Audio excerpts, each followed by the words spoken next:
매주일이 가슴 설레이고 기쁨의 날이지만 오늘 주일은 특별히 기쁨으로 예배하는 날인 것 같습니다. 여러분, 오늘 아시안 게임이 폐막하는 날입니다. 어저께 한국 선수들이 경기하는 모습 TV로 보셨습니까? 제가 말씀드리잖아요. 너무 성경만 보시지 말고 TV도 좀 보시고 축구도 보시고 야구도 보시고 또 힘차게 치는 배드민턴도 좀 보십시오. 한국 선수 대단하잖아요. 이 대한민국이라는 작은 나라가요, 아시아에서요 축구를 1등 했습니다. 이봐, 아시아에서 1등 하는 것쯤은 우리는 우습게 생각하잖아요. 여기 가양동에서 1등이 아니고요, 강서구에서 1등이 아니고요, 서울에서 1등이 아니고 아시아에서 축구를요, 그것도 3번이나 연이어서 대한민국이 축구를 1등 했다니까요. 4년에 한 번씩 아시안 게임이 열리는데 3번 연속 금메달 땄으면 12년 동안 한국이 축구를 이 아시아에서 1등 했다는 겁니다. 진짜로 놀랄 일인데 놀라지도 않고 그냥 눈만 껌뻑껌뻑 하시네. 대한민국 야구 보셨습니까? 4연속 금메달 땄습니다. 여러분, 세계 선수권에서 금메달을 딴 세계에서 배드민턴을 제일 잘 치는 우리나라의 21살 여자 안세영 선수가 있습니다. 아시안 게임에서 금메달 땄잖아요. 감동이 되더라고요. 게임을 하는데 1세트에서 무릎이 아파서 부상이 좀 있었던 것 같아요. 잘 못 뛰는 상황이 있어서 또 치료도 받고 하더라고요. 그때 인터넷을 보니까 그 경기장에 그 선수의 아빠 엄마도 있었답니다. 엄마가 관중 속에서 그 딸의 모습 보면서 금메달 따는 것보다 딸이 소중하니까 힘들면 포기해라고 소리쳤대잖아요. 그런데 안 들렸답니다, 다행히. 엄마의 그 소리가 들렸으면 엄마한테 또 엄마한테 순종해야지 하는 마음으로 포기할 수도 있었을지도 몰랐을 것 같은데 포기하지 않고 1세트를 이기고 2세트는 아깝게 주고 3세트는 압도적으로 이겨서 21살의 안세영 선수가 아시안 게임에서 금메달을 땄습니다. 아시안 게임을 쭉 보면서 이런 생각이 들었습니다. 대한민국 국가의 부름을 받고 태극마크를 가슴에 붙이고 조국의 영광을 위하여 자기가 할 수 있는 최선의 노력을 다하여 경기하는 선수들의 모습을 보면서 감사하는 마음도 있었고 감동도 되고 도전도 받았습니다. 이런 생각이 들었습니다. 우리는 세상이라는 경기장에서 인생이라는 경기를 경주하고 있는 선수들이 아닌가. 저도 여러분도 세상이라는 경기장에서 인생이라는 경주를 경주하는 선수들입니다. 그렇다면 우리는 그 경기를 어떻게 뛰는 선수들인가 한번 생각해 봤습니다. 세상이라는 경기장에서 인생이라는 경주를 경기하는 경주자인데 나는 어떤 모습으로 지금 내게 허락된 경기를 감당하고 있는가? 오늘 그 모습을 한번 좀 생각해 보려고 합니다. 여러분, 오늘 본문 말씀은 예수님께서 예수님의 12제자를 부르시는 얘기고, 왜 예수님이 그 12제자를 부르셨는가에 대한 내용이 오늘 본문에 기록되고 있습니다. 여러분, 먼저 마태복음 10장 1절 말씀을 본문을 보시고서 화면을 통해서 같이 한번 읽겠습니다. 시작. 예수께서 그의 12제자를 부르사 더러운 귀신을 쫓아내며 모든 병과 모든 약한 것을 고치는 권능을 주시니라. 아멘. 화면 그대로 두시고 우리 잘 보십시오. 그 앞에 부분에 보면 예수님의 12제자 얘기 우리는 알잖아요. 하나님의 아들이신 예수님이 이 땅에 오셔서 하나님 나라 운동을 시작하셨습니다. 그런데 하나님 나라 운동을 시작하실 때 하나님이 동역자로 세우신, 예수님이 동역자로 세우신 사람들 12제자가 있었다는 얘기는 우리 알고 있습니다. 그런데 성경을 가만히 보십시오. 덮어놓고 보지 말고 가만히 보십시오. 뭐라고 성경이 표현하고 있는가 하면 예수께서 그의 12제자를 어떻게 하셨다고요? 콜링. 예수님이 12제자를 부르셨다라고 말씀합니다. 잘 보십시오. 이런 얘기 아닙니다. 제자들이 자원해서 저분께 내 인생을 걸어야 되겠다, 저분과 내 남은 인생을 함께 해야 되겠다, 그들이 자원해서 예수를 찾아가서 12제자가 된 것이 아니고 예수님이 그 12제자를 특별히 불러 모았다고 성경은 말씀합니다.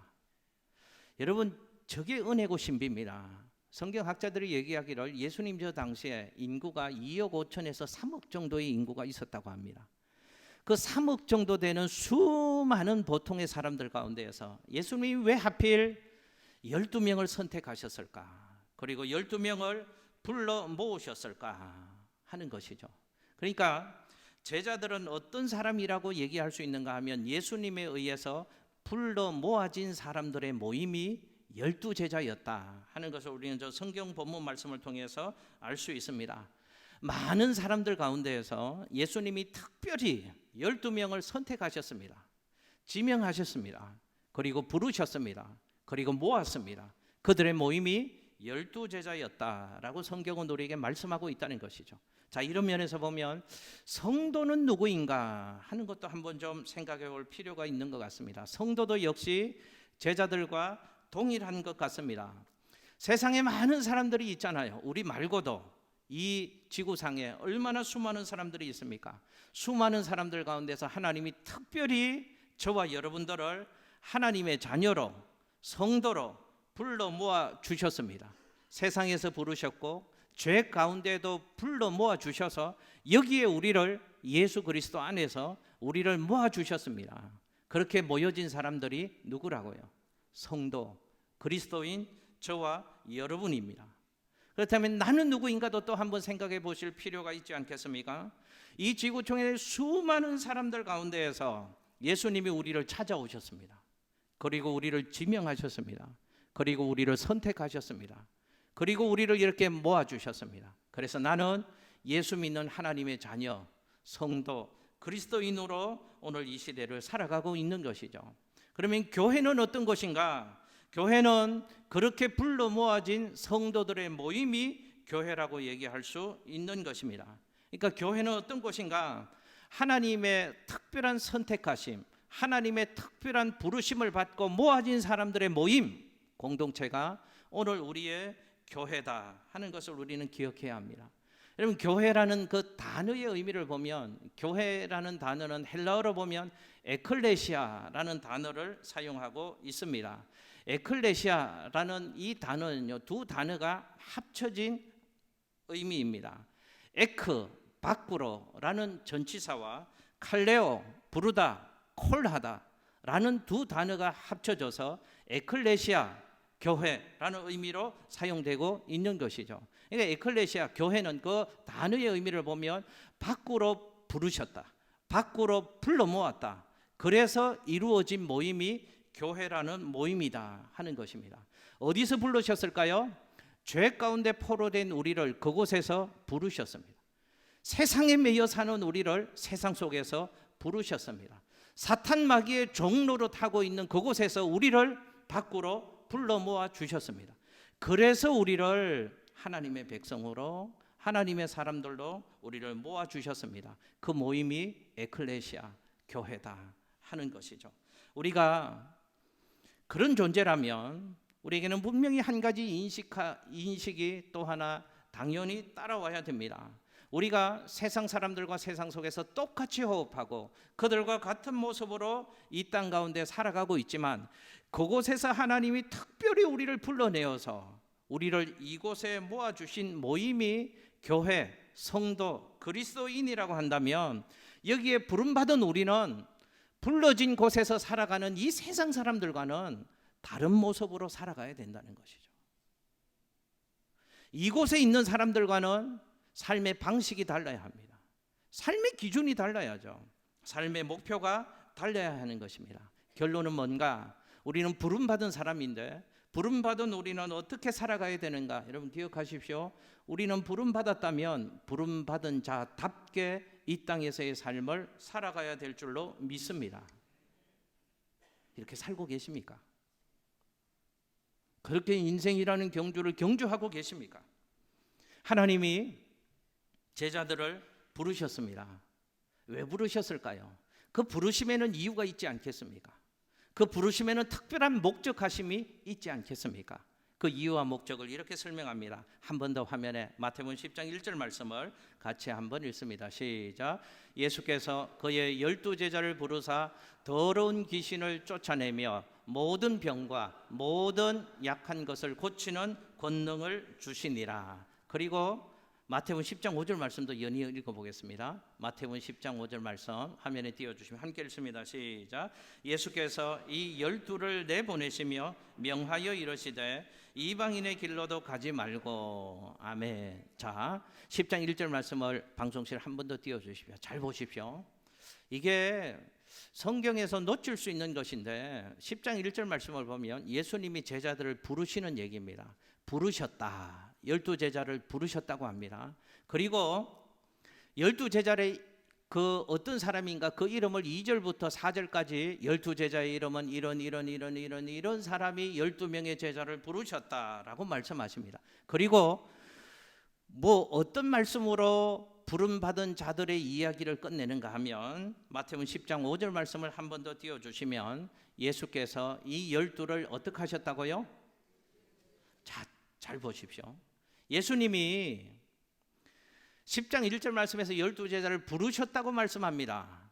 그런데 왜 부르셨는가를 말씀하는데 그 이유를 마태복음 10장 5절 말씀에서 무슨 목적, 뭐 하시려고 그들을 부르셨다고 성경이 말씀하는가 하면 예수께서 12를 어떻게 하시려고요?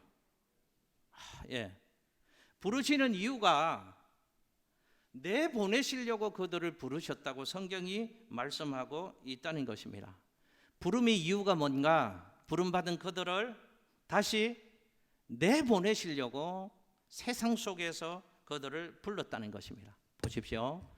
부름받은 사람은 부름받은 자답게 살아가야 되는데 부름받은 자로 살아간다는 것은 어떤 의미인가? 보냄받은 삶을 보내신 그곳에서 살아가는 삶을 사는 것, 그게 부르심대로 살아가는 우리의 모습이어야 된다 하는 것입니다. 첫 번째로 이거 하나 생각해 보려고 합니다. 한번 저 따라서 해보실게요.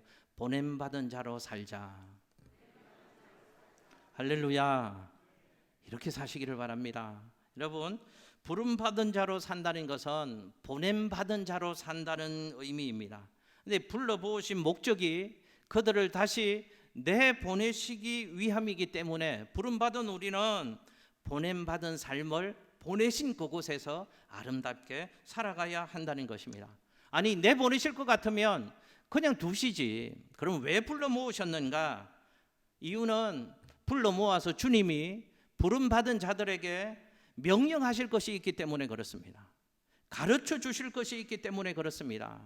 그들을 다시 아름답게 빚으시고 다듬으시고 만드실 것이 있기 때문에 그렇습니다. 말씀해 주시고 훈련시키시고 다듬으시고 새롭게 빚으셔서 그래서 세상 속으로 다시 내보내시려고 주님은 우리를 불러 모아 주셨다는 것입니다. 기억하십시오. 우리를 부르신 목적은 다시 보내시기 위해서 우리를 불러 모으셨다는 것입니다. 교회에서 먼저 우리를 예배하고 다시 하나님이 보내시는 삶의 현장으로 우리를 보내시기 위해서 하나님은 우리를 불러 주신다는 것입니다. 여러분, 교회의 이런 이중적인 성격을 가지고 있다는 것을 생각해야 됩니다. 그래서 교회를 어떻게 표현하는가 하면 교회는 모이는 곳이면서 흩어지는 곳이다 라고 교회의 성격을 표현을 하는 것입니다. 그렇다면 우리는 신앙생활을 하면서 교회 중심의 신앙생활을 해야 되는데 우리가 신앙의 정점을 교회에 모이는 곳에만 신앙의 정점과 목적을 둔다면 우리는 50점짜리 신앙생활을 하고 있다는 것을 기억하십시오. 모이는 곳에만 신앙생활의 정점을 두시면 안 됩니다.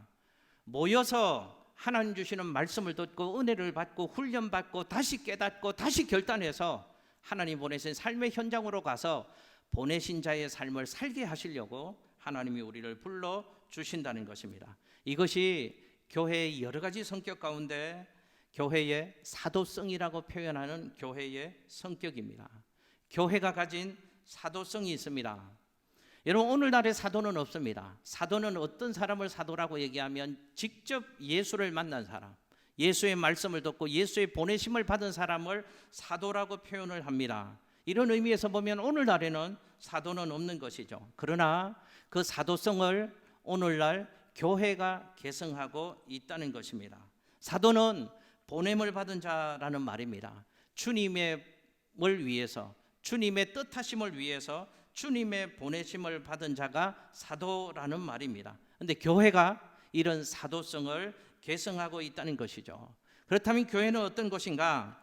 하나님의 원하심, 하나님의 뜻을 세상 속에서 성취해 가기 위해서 세상으로 목적을 가지고 보내어진 사람들의 모임, 그것이 교회다, 에클레시아다라고 교회를 설명할 수 있습니다. 그래서 예수님이 제자들을 부르셨습니다. 그리고 그들에게 가르침을 주셨습니다. 말씀을 주셨습니다. 훈련을 시키셨습니다. 은혜를 주셨습니다. 결단하게 하셨습니다. 그리고 예수님이 세상 가운데로 제자들을 다시 보내시는데요, 어떻게 보내시는가를 한번 보십시오. 화면에 요한복음 20장 21절 말씀을 같이 한번 읽습니다. 시작. 예수께서 또 이르시되 너희에게 평강이 있을지어다. 아버지께서 나를 보내신 것 같이 나도 너희를 보내노라. 아멘. 여러분 잘 보십시오. 예수님께서 제자들을 부르시고 보내신 이들에게 말씀하시고 훈련하시고 은혜를 끼치시고 예수님 말씀하십니다. 너희에게 평강이 있을지어다. 그 말씀하시고 이렇게 말씀하시지 않으신다는 것입니다. 너희에게 평강이 있을지어다. 그러니 이제 너희끼리만 잘 먹고 잘 살아라. 예수님 그 말씀하셨습니까? 그 말씀 안 하셨습니다. 예수님이 부르시고 말씀하시고 훈련하시고 은혜를 주시고 다시 고치시고 다시 결단하게 하시고 너희에게 평강이 있을지어다 축복해 주시고 그리고서는 하시는 말씀이 아버지께서 나를 보내시는 것 같이 나도 너희를 세상 속으로 삶의 현장으로 너희를 다시 보내노라 라고 주님이 말씀하시는 것입니다. 그러므로 부름받은 우리는 부름받은 것에 합당한 삶을 살아야 되는데 부름에 합당한 삶이란 보냄을 받은 삶을 보내신 그곳에서 제대로 살아가는 인생이 되어야 한다 하는 것입니다. 그래서 예수님께서는 우리의 신분, 그리스도인의 정체성에 대해서 말씀하실 때 뭐라고 말씀하셨는가 하면 너희는 세상의 빛이다. 너희는 세상의 소금이다. 우리의 신분, 우리의 정체성을 분명히 선언해 주셨습니다. 여러분 우리가 혼돈하지 말아야 될 것은 우리 보고 세상의 빛이 되라, 세상의 소금이 되라, 주님이 그렇게 말씀하시지 않으셨다는 것입니다. 너희는 세상의 빛이다, 너희는 세상의 소금이다 라고 말씀하셨습니다. 그런데 우리가 세상의 빛이고 세상의 소금이라고 말씀하시는데 우리의 신분이 어디에서 빛이 되고 어디에서 소금이 되어야 된다고 주님이 말씀하셨는가 하면 세상에서 빛이 되고 세상에서 소금이 되라고 말씀하셨습니다. 여러분 빛인 우리가 있어야 될 곳이 어디인가? 어두운 세상에 있어야 한다는 것입니다. 우리가 소금이라면 소금인 우리가 있어야 될 곳이 어디인가 하면 부패해가는 세상 한복판에서 소금이 되어서 소금의 역할을 감당하라고 우리의 신분, 우리의 정체성을 말씀해 주셨습니다. 교회 안에서만 빛되고 소금 되려고 하지 말라는 말씀입니다. 여러분 교회 안에는 빛들이 너무 많습니다. 교회 안에는 소금들이 너무 많습니다. 교회 오면 다 천사 같습니다. 교회 오면 다 거룩합니다. 교회 오면 다 신령합니다. 교회 안에서는 입만 열면 거룩이요, 입만 열면 은혜요, 입만 열면 성경입니다. 근데 신기한 사실 아십니까? 교회에서 싸울 때도 다 하나님 갖다 붙입니다. 하나님한테 물어보랍니다. 그래서 싸운답니다. 이런 엉터리들이 어디 있습니까? 엉터리가 너무너무 많습니다. 교회 안에는 다 빛이고 소금이라고 합니다. 그런데 잘 보십시오. 우리는 그것으로 끝입니다. 교회 문 밖을 나서면 우리는 빛이 아닙니다. 교회 문 밖을 나서면 우리는 소금이 아닙니다. 빛이 필요한 곳에 빛이 있어야 하는데, 소금이 필요한 세상 속에서 소금이 되어야 되는데, 우리는 교회 문 밖만 나가면 빛도 아니고 소금도 아닙니다. 그래서 성경은 우리에게 우리의 신분, 우리의 정체성을 뭐라고 얘기하는가 하면 너희는 어디에 소금, 어디에 빛이라고요. 세상에서 소금이 되라, 세상에서 빛이 되라, 그렇게 말씀하시면서 주님이 우리에게 이런 말씀을 하셨습니다. 화면에 마태복음 5장 16절 말씀 같이 한번 읽겠습니다. 시작. 이같이 너희 빛이 사람 앞에 비치게 하여 그들로 너희 착한 행실을 보고 하늘에 계신 너희 아버지께 영광을 돌리게 하라. 아멘. 사람 앞에서 너희의 빛을 비치게 하라는 것입니다. 그래서 세상 사람들이 우리의 빛을 보고 하나님께 영광을 돌리도록 세상 속에서 빛이 되라는 것입니다. 소금이 되라고 말씀하시는 것입니다. 사랑하는 성도 여러분, 우리가 부름받은 사람이 틀림이 없다면 우리는 보냄받은 자로서의 삶을 보내신 그곳에서 살아가야 합니다. 보냄받은 그곳에서 우리가 성도다워져야 한다는 것입니다. 교회 안에서만 성도다워지지 말고 보내신 세상 속에서 성도다워질 수 있으시기를 예수님 이름으로 축복합니다. 보내신 세상 속 직장 속에서 성도다워지시기를 예수님 이름으로 축복합니다. 주님이 보내신 동네 속에서 성도다워지시기를 예수님 이름으로 축복합니다. 내가 시집간 그 집에서 성도다워지시라 그 말입니다. 예수 믿는다고 제사상은 못 차리겠답니다. 예수 믿는다고 가정의 일이 주일에 있는데 예수 믿기 때문에 주일은 이 일 못하고 교회 가야 된다고 얘기합니다. 그래서 나는 예수 믿는 핑계대고 아무것도 안 하고 이것도 못하고 저것도 못한다고 시집에서 얘기를 합니다. 만일 그렇다면 그분은 그 시집 속에서 교회 다니는 성도로서 교회 다닌다는 것은 인정은 받는데 그가 보내신 삶의 현장에서 보냄받은 현장 속에서 보냄받은 자로서의 삶은 전혀 살아가고 있지 못하는 사실을 우리는 기억하셔야 합니다. 우리 양천교회 성도들은 그런 신앙인, 엉터리 신앙인 되지 마시기를 바랍니다. 세상 속에서, 삶의 현장 속에서, 하나님 보내신 삶의 현장 속에서 그곳에서 성도다워지시고 그곳에서 세상으로부터 인정받는 성도로서의 삶을 멋있게 살아가는 우리 성도님들 되시기를 예수님 이름으로 축복합니다. 또 하나, 예수 믿는 사람은 어떻게 살아야 되는가? 전파하고 고치는 사명자로 살아라 라고 성경은 말씀합니다. 한번 저 따라서 해보실게요. 사명자로 삽시다. 할렐루야. 여러분 화면에 마태복음 10장 7절 8절 말씀을 같이 한번 읽겠습니다. 마태복음 10장 7절 8절 말씀 시작. 가면서 전파하여 말하되 천국이 가까이 왔다 하고 병든 자를 고치며 죽은 자를 살리며 나병 환자를 깨끗하게 하며 귀신을 쫓아내되 너희가 거저 받았으니 거저 주라. 아멘. 자, 예수님이 우리를 부르시고 세상으로 보내실 때는 이유가 있다고 말씀하는 겁니다. 세상으로 보내실 때 이 일을 하라고 주님이 우리를 세상 속으로 보내신다는 것입니다. 뭐 어떤 일을 하라고 말씀하십니까? 두 가지를 말씀하십니다. 전파하라는 것입니다. 첫째는 천국이 가까이 왔다. 천국 모르고 천국을 알지 못하는 사람들에게 천국이 가까이 왔다는 것을 전파하라는 것입니다. 또 하나 두 번째는 병든 자를 고치랍니다. 귀신 들린 자를 내쫓고 병든 자를 고치는 삶을 보냄받은 그곳에서 우리는 살아가야 될 것을 성경이 우리에게 말씀을 합니다. 여러분 보냄받은 자리에서 우리가 해야 될 일 두 가지를 우리는 뭐라고 얘기하는가 하면 사명이라고 얘기합니다. 사명 때문에 우리를 보내신 것입니다.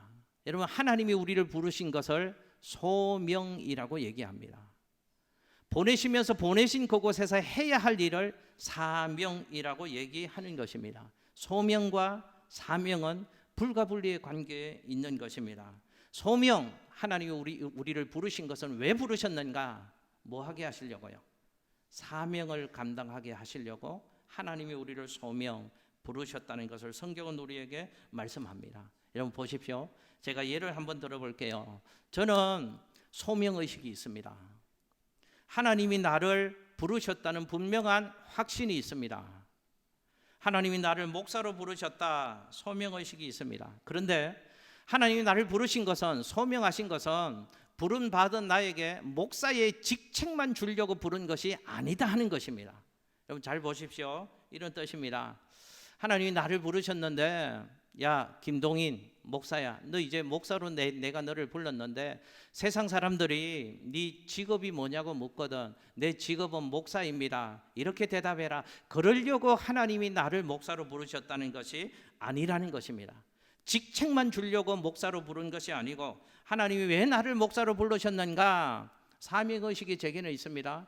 목사가 해야 할 일을 하게 하시려고 하나님이 저를 목사로 불러 주셨다는 것이죠. 여러분, 목사에게만, 선교사님에게만 소명의식, 사명의식이 있어야 합니까? 하나님이 우리를 부르셨습니다. 세상 속에서 몇 인구 가운데에서 특별히 선택하시고 지명하셔서 하나님이 우리를 불러 모으셨습니다. 그리고 우리를 세상 속으로 삶의 자리로 내보내십니다. 뭐 하게 하시려고요? 사명 감당하게 하시려고요. 사명 때문에 하나님이 우리를 부르셨다는 것입니다. 첫 번째 사명이 천국이 가까이 왔음을 전파하라고 성경은 우리에게 말씀합니다. 천국이 가까이 왔다 전파하랍니다. 여러분, 성경에 보면 천국이라는 단어가 있고 하나님 나라라는 단어도 있습니다.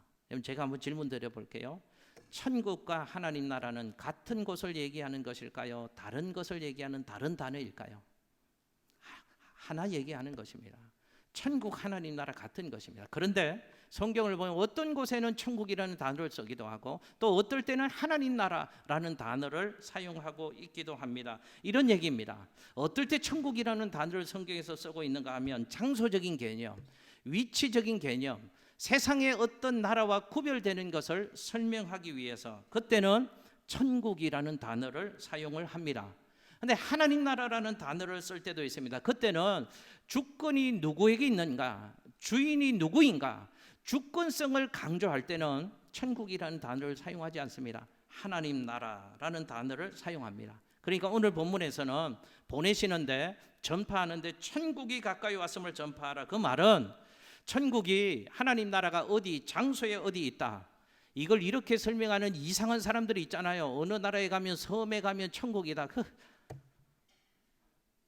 왜 그 얘기를 듣고 집 팔고 땅 팔고 비행기 타고 그쪽으로 갈까? 그 얘기하는 게 아니고 천국의 주인이신 예수님이 이 땅 가운데 오셔서 우리와 함께 하심으로 이곳에서도 천국을 누릴 수 있다, 그 말입니다. 그러므로 천국이 가까이 왔음을 전파하라, 그 말은 천국의 주인이신 예수님을 전파하라는 것입니다. 하나님이 우리를 또 세상으로 보내시는데 보내신 그곳에 뭐 하라고요?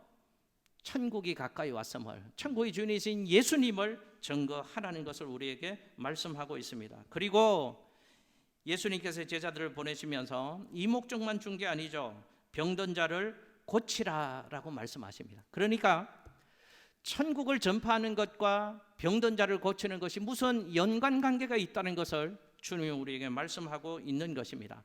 병든 자를 고치라, 이렇게 말씀하셨잖아요. 그런데 우리는 이 병든 자의 의미를 육신의 질병 들린 자만 고치라, 이렇게 이해할 수 있는데 모든 것을 포함하는 의미입니다. 영육간에 고장나고 영육간에 깨지고 부서진 모든 인생을 고치는 사명을 우리에게 주셨으므로 주님 보내신 그곳에서 병든 자를 고치는 사명을 감당하라는 것입니다. 그런데 이게 무슨 의미인가? 여러분, 화면에 마태복음 10장 1절 말씀 한번 읽겠습니다. 시작. 예수께서 그의 12제자를 부르사 더러운 귀신을 쫓아내며 모든 병과 모든 약한 것을 고치는 권능을 주시니라. 아멘. 여러분, 잘 보십시오. 주님이 우리에게 사명을 주시는데 밑도 끝도 없이 그냥 우리가 가지고 있는 것으로 주님이 너 세상 속에서 병든 자를 고치라, 그러면 자신이 없습니다. 그런데 보내실 때, 부르실 때, 부르시고 보내시는데 부르신 우리에게 먼저 주신 것이 있다고 말씀합니다. 뭘 주셨다고요? 권능을 주셨답니다. 권세한 능력을 주셨답니다. 하나님이 주신 권세한 능력이 우리에게 있다, 그 말이죠. 어떤 권세한 능력을요? 더러운 귀신을 쫓아내는 권능을 우리에게 주셨답니다. 모든 병과 모든 약한 것을 고치는 권능을 우리에게 주셨다는 것이죠. 그러니 가서 이 권능 가지고 주님 보내신 그곳에서 병든 자를 고치는 사명을 감당해야 될 것을 주님은 우리에게 말씀하고 있는 것입니다. 육신의 병든 자를 고치고 죄의 포로가 되어서 영혼이 병든 자를 고치고 세상에 붙잡혀 살아가는 인생이 고장난 자를 가서 주님 주신 권능으로, 복음으로 고치는 사명을 감당하라고 주님이 우리를 부르셨고 다시 세상 속으로 우리를 보내신다고 주님이 말씀하시는 것입니다. 병든 자를 고치라, 이 두 가지요, 천국이 가까이 왔다는 것과 병든 자를 고치는 것은 결국은 같은 목적이라는 것을 주님은 우리에게 말씀하고 있습니다. 제가 한 가지 일부 예배에는 안 드렸던 사실을 좀 덧붙이고 싶습니다. 병든 자를 고치는 일들을 주님은 지금도 행하시는 줄로 믿습니다. 제가 감사하고 간증하고 싶은 게 있습니다. 한 2주 동안에 우리 성도님들 통해서 치유의 역사를 경험했다는 얘기를 4건을 제가 들었습니다. 오늘 2부 예배 시작하기 전에도 한 권사님이 남편이 지금 항암 치료를 받고 있습니다. 그런데 그 얘기를 잠깐 오는 동안에 해주시는데요, 병원에서 의사 선생님도 기적이라고 표현을 한답니다. 가운데 부분에 암덩어리가 분명히 있었는데 깨끗이 없어졌답니다. 제가 이 비슷한 간증을 2주 동안에 우리 권사님들, 집사님들 통해서 4건을 들었습니다. 제가 이런 생각이 듭니다. 하나님이 우리 교회에 일하고 계시는구나. 하나님이 우리 교회 속에 역사하셔서 병든 것들을 고치는 은혜를 베풀어 주시는구나. 그럼 하나님이 은혜를 주실 때가 있는 것 같아요. 그런데 우리 교회 속에 지금 이런 일들을 하나님이 특별히 행하시는 것 같아요. 그러면서 그분들이 제게 이런 얘기를 합니다. 목사님, 어떤 주일에는 헌금기도, 하나님 앞에 감사 봉헌기도 할 때 치유를 위해서 기도하시잖아요. 근데 왜 안 하실 때는 왜 안 하세요? 이렇게 물으시더라고요. 그래서 제가 특별히 할 얘기가 없어서 순서가 좀 많고 바빠서 그냥 안 했는데요, 그렇게 얘기했더니 목사님 그 기도 꼭 해주세요. 그 기도 시간에 하나님이 치료하시는 것 같아요. 그래서 제가 이따가도 그 기도 하려고 합니다. 여러분, 교회에만 그런 거 주신 것이 아니고 믿는 성도들에게 권능을 주셨답니다. 그래서 병든 자를 보내신 그곳에서 예수 이름으로 고치는 일을 감당하라고 주님이 우리를 다시 세상 속으로 보내신다는 말씀을 하신다는 것이죠. 여러분 보십시오. 예수님이 지금 병든 자를 고치시기를 원하시잖아요. 병든 자를 고치시기를 원하시는 병든 자의 그 모습이 우리가 살고 있는 세상의 모습이다라는 생각이 듭니다. 우리가 살고 있는 세상 사람들이 병든 자다라는 생각이 듭니다. 예수를 모르고 살잖아요. 예수 없이 살잖아요. 예수를 그 인생의 왕으로 모시지 못하고 사니까 세상의 어떤 좋은 것들, 세상 사람들이 붙잡으려고 하는 것 몇 개만 좀 쥐면 어깨에 힘들어가고, 세상 다 가진 것처럼 강한 척하고 살아가지만 여전히 그들은 연약한 자로 병든 자의 모습으로 살아가고 있는 그 세상 사람들이 병든 자다라고 주님이 우리에게 말씀하시는 것입니다. 예수가 그들 인생의 왕이 되지 못하였기 때문에 그들은 스스로 죄의 문제를 해결하지 못하고 사탄 마귀의 권세에서 벗어나지 못하고 사단에 붙잡혀 살아가고 있는 세상 사람들이 병든 자다. 주님이 그 말씀하시는 것입니다. 그들을 고치라는 것입니다. 예수님이 고쳐주신다는 것입니다. 그들의 인생을 예수님이 새롭게 해주신다는 것입니다. 그러니 예수를 전파하라는 것이죠. 그 이름으로 기도하고 그들을 고쳐주라고 말씀을 하시는 것입니다. 말씀 정리합니다. 여러분, 우리는 세상이라는 경기장에서 인생이라는 경주를 경주하고 있는 선수들입니다. 하나님 나라의 대표 선수로 세상 속에 보내심을 받아서 그리스도인으로 세상이라는 경기장에서 인생이라는 경주를 경주하고 있는 선수들입니다. 어떻게 이 경주를 경주하고 계십니까? 부름받은 사명을 잘 감당하고 계십니까? 주님이 우리를 세상 가운데 보내신 것은 세상 속에서 성도다운 삶을 살러가요. 복음을 전하라고요. 예수 이름으로 병든 자를 치료하고 고치고 살려내라고 우리를 보내주셨다는 것입니다. 여러분, 세상 사람들도 강서구 구청장 보궐선거가 수요일에 있잖아요.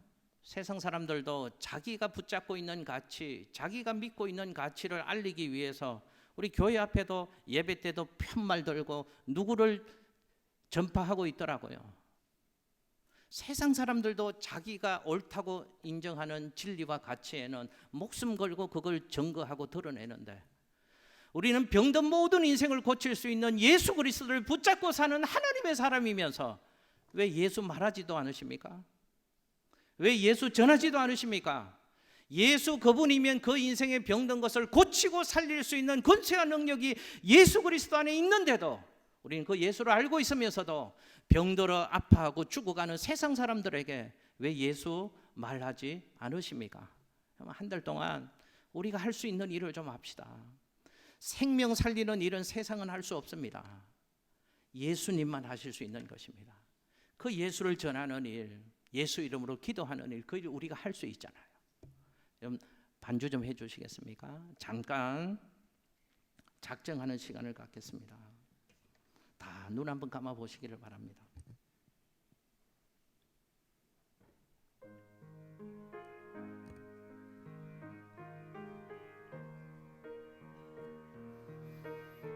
주님, 우리에게 세상 속에서 보냄받은 자의 삶을 살라고 주님 이 시간 우리에게 말씀합니다.